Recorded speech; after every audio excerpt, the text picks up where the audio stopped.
ये अंदरसे हैं और ये चीनी वाले और ये गुड़ वाले। ये किस में इस्तेमाल होते हैं ये जो मतलब खाने में चाय के साथ? और इनकी एक्सपायरी डेट क्या होती है? अच्छा जी, ये मैंने ना वहाँ पे सऊदी अरब में मैंने एक घर में देखे, उनसे मैंने पूछा, उन्होंने बताया कि 6 महीने पहले के आए हुए हमारे पास और वो बिल्कुल ठीक थे, खराब नहीं होते।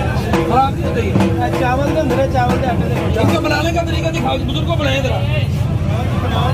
बनाने का तरीका इस पे दिखा रहा है भाई।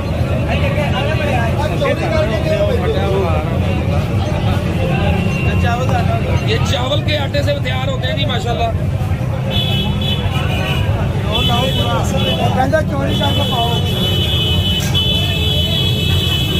ये मीठे होते मीठे।